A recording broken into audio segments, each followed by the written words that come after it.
ezali kambo soni olingo sala lobi bato o batombola kayo o babatela kayo ezali bongo ba journaliste ngayo na koloba Tshibala na yaka kotalo la prison mbongo ba kongola na ba député to yaka to tikelo yango boni mbala boni yebisaki ngai botika ngate lisu nange komi na pasi esengeli na kino kozwa traitement banani babundaki ezaki bisote atezalaki na kati ba cop na bino ba jeune na bino. Nous vous demandons Tshibala, tu seras jamais en aucun cas engager la guerre avec les journalistes. Tu es écrasable vis-à-vis des journalistes. Tu es écrasable. To sengi yo makambo yo lingo banda biso. Tu ne sauras pas fixer cette affaire au niveau du tribunal. C'est ça le bilan de Tshibala. Qui nous disent en dehors de cet acte aussi négatif. Qu'est-ce qu'il a posé encore comme acte? Un pouvoir qui tue son peuple. Les étudiants meurent. Qu'est-ce que Tshibala dit? Les étudiants meurent. J'en profite à travers cette interview, solliciter, n'est-ce pas, la démission de Steve Bikaï. Il doit démissionner. Pour quelle raison? Incompétence. Incompétence. Pour quelle raison? Il ne contrôle rien. Mais aussi longtemps, notre ami Peter, Azan en prison, c'est que Bobo est Kimia. C'est que Bobo est Kimia. Tout ça, on a besoin de Kimia dans la ville à Kinshasa. Ceux qui n'ont pas de politique, ils ont des salami. Ceux qui n'ont pas fonctionnaire, les Kamomorote Salami, n'ont pas journaliste, on peut déclencher un soulèvement populaire. Ça, je vous dis.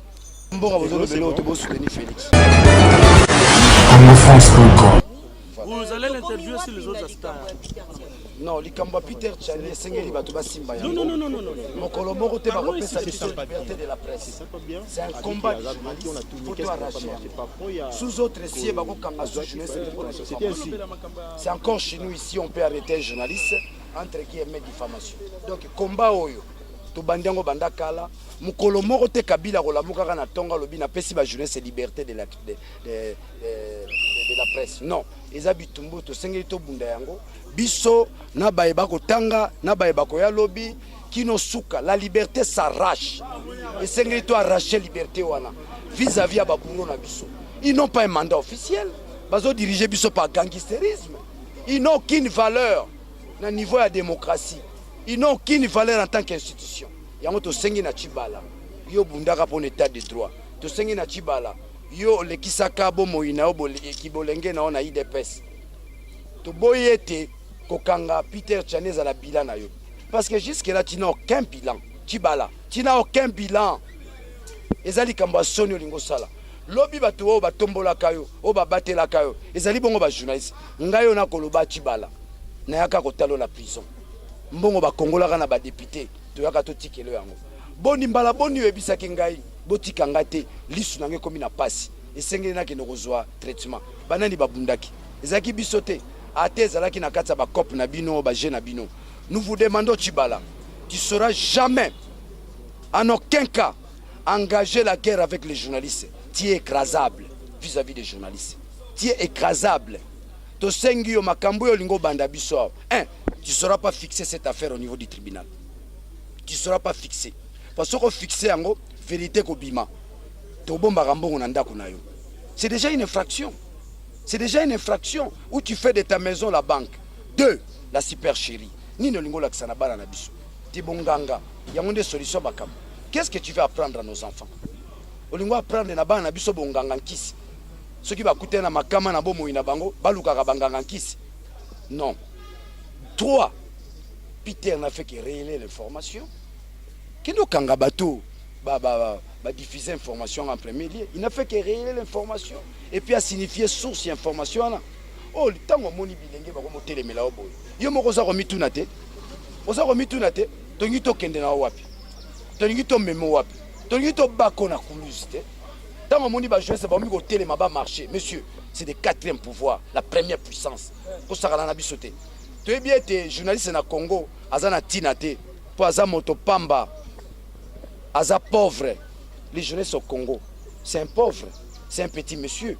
Mais na likambo ande konabiso Tshibala, koluka biso bitumbate. Toko gagner yo a priori, je t'informe. Toko gagner yo. Toko fina yo. Toko baka on a kulusi. Toko baka on a kulusi. Na kena on le côté français. Ici je m'adresse à toi-même personnellement, ainsi qu'à tes enfants. Tshibala. Je sollicite votre sens d'humanisme. Je sollicite votre sens d'humanisme. Ça ne fait pas bien.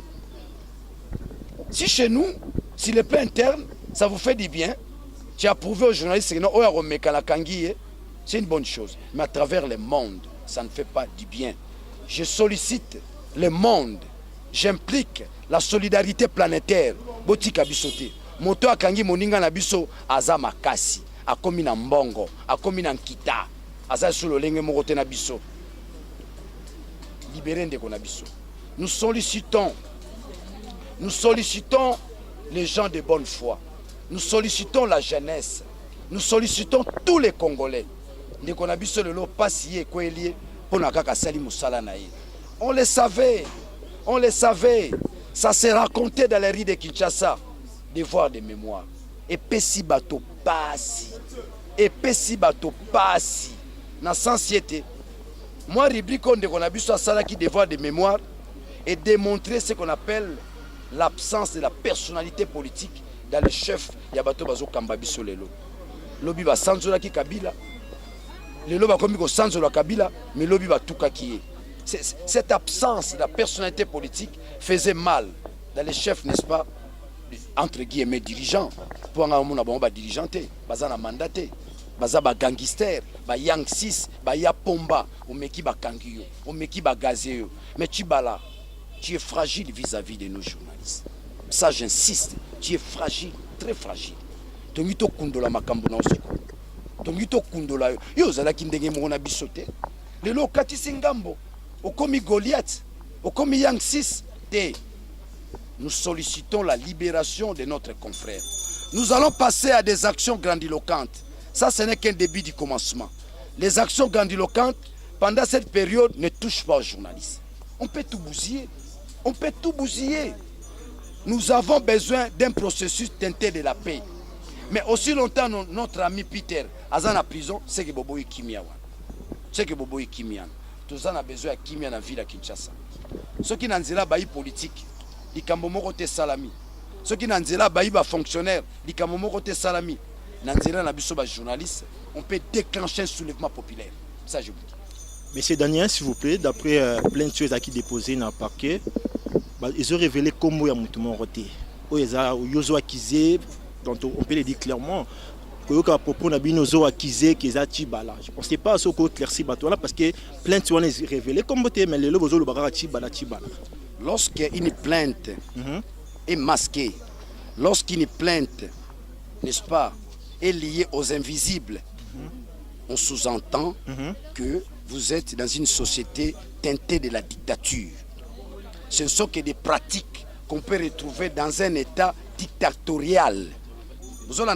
Donc ça veut dire que Mboka Nabiso état de droit égalité.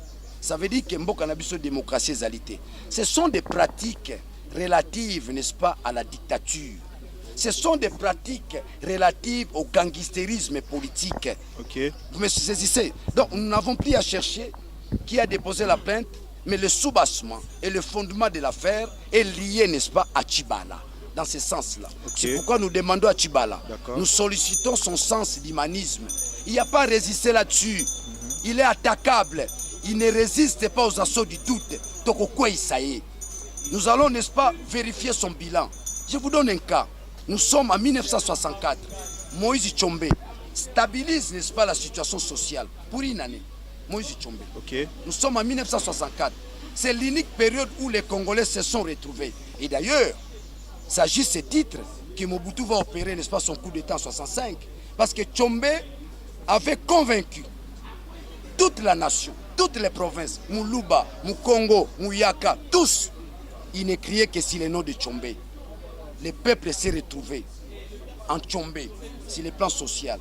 En 1964, les fonctionnaires se sont retrouvés. En 1964, il y avait la stabilité sociale. En 1964, il y a eu la promotion de notre économie. Tshibala en a fait combien de jours, combien de mois, combien d'années? Qu'est-ce qu'il a déjà réalisé là-dessus? Son bilan est nul. C'est un fiasco.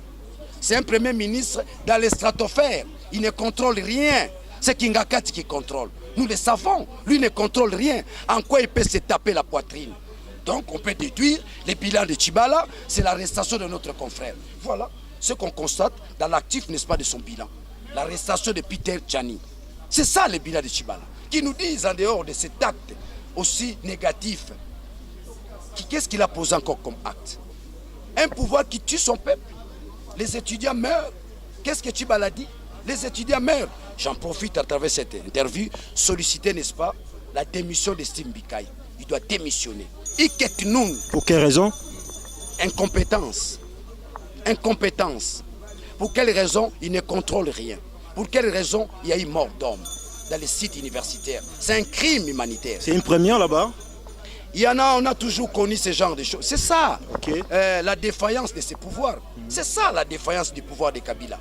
C'est ça la défaillance d'un pouvoir capable à tuer, n'est-ce pas, son peuple. N'est-ce pas? Alors, de tels actes, ça demande la responsabilité de ceux qui nous dirigent. Vous êtes sûr qu'un pouvoir établi peut tuer son peuple? Un pouvoir qui tue son peuple? Vous êtes sûr?